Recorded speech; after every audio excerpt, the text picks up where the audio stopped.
Il est 9 h à Kinshasa. Mesdames et messieurs, bonjour et bienvenue à cette première livraison d'informations sur Mondico Télévision.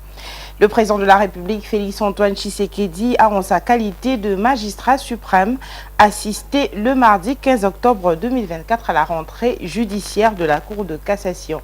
À cette occasion, le président de cette cour, le professeur Eli Léon Domba, a déclaré ouverte l'année judiciaire qui met fin au congé dit des vacances décrété par les chefs des juridictions du 15 août au 15 octobre de chaque année.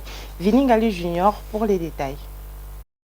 La rentrée judiciaire à la Cour de cassation a eu lieu ce mardi 15 octobre 2024 à Kinshasa. Cette cérémonie a marqué la fin de 2 mois de vacances judiciaires conformément à la loi en vigueur en République démocratique du Congo. Au cours d'une cérémonie solennelle en présence du président de la République Félix Tshisekedi qui a pris part en sa qualité de magistrat suprême, de la première ministre Judith Suminwa et le président de 2 chambres du Parlement, le bâtonnier de l'Ordre national des avocats de la RDC, maître Michel Chebele Makoba, a prononcé un discours sur un thème juridique précis qui a préoccupé la profession. Ces moments ont été marqués par la mercuriale du procureur général près la Cour de cassation, Firmin Vondé, et les discours solennels du premier président de cette cour, le professeur Eli Léon Domba, à l'issue duquel il a déclaré ouverte l'année judiciaire tout en lançant un appel vibrant au chef de l'État afin d'offrir à la jeunesse l'occasion d'accéder à la fonction de greffier à travers un concours. À noter que la rentrée judiciaire intervient après les congés dits des vacances décrétés par le chef des juridictions du 15 août au 15 octobre de chaque année. Ces vacances sont arrêtées pour permettre aux magistrats de se reconstituer. Durant cette période, les audiences provisoires sont généralement organisées, notamment en matière civile. Il convient de souligner que la rentrée judiciaire inaugure la reprise normale des activités dans les juridictions avec des procédures ordinaires. Changeons de chapitre à présent pour parler d'un incendie qui s'est déclaré dans l'après-midi du 15 octobre, voulais-je dire 2024, à l'entrepôt de la société Transco située dans la commune de Massina à Kinshasa. Selon les habitants de ces quartiers, la raison de ces drames reste inconnue. Cet incident soulève plusieurs questions sur les mesures de sécurité des installations de la société publique de l'État. Les détails avec Meshak Lofaka. Quartier 3, sur la route Sifoko. Un incendie s'est déclaré cet après-midi à l'entrepôt de la société Transco, situé à Sifoko dans la commune de Massina. La source de l'incendie reste jusque-là inconnue. Plusieurs bus ont été consumés par les flammes, causant de pertes matérielles importantes. Les habitants du quartier ont assisté impuissants à la propagation du feu, tandis qu'une épaisse fumée noire s'élevait dans le ciel. Les services de RVA et les services de secours sont intervenus pour tenter de maîtriser l'incendie, mais la situation reste critique. Cet incident soulève des questions sur les mesures de sécurité en place dans les installations de Transco et appelle à une enquête approfondie pour déterminer les causes exactes de cet incendie.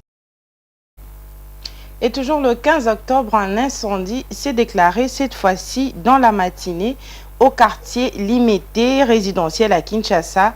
Le feu a pris naissance au 2e et dernier niveau d'un immeuble abritant un bar et il a consumé plusieurs équipements et installations de l'établissement avant d'être maîtrisé par les sapeurs-pompiers. Suivez.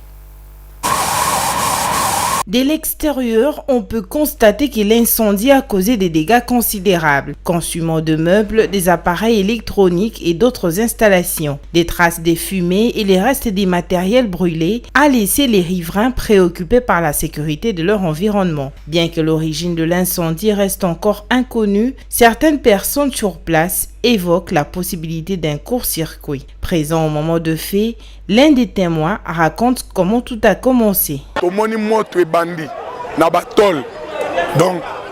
Nous avons remarqué le feu dans la toiture et lorsque nous sommes rapprochés, on a vu que les feux étaient au-dessus, là où se situe leur boulangerie et leur dépôt. Et après quelques instants, le feu s'est intensifié au-dessus, là où il y a le bar. Nous pensions que le feu allait descendre jusqu'à la salle de fête, mais comme le mur sont en béton, le feu n'est pas descendu. Le feu a commencé tout seul. Au rez-de-chaussée de l'immeuble, un supermarché a échappé de peu aux flammes, cependant a failli devenir la cible des pilleurs. Des témoins affirment que des individus opportunistes ont profité du chaos pour tenter de forcer l'entrée du commerce. C'est la sécurité sur place qui a réussi à contenir la situation. Le premier niveau de l'immeuble qui abrite une salle de fête n'a pas été touché par l'incendie. Jusque-là, terrasse, les biens matériels, terrasse.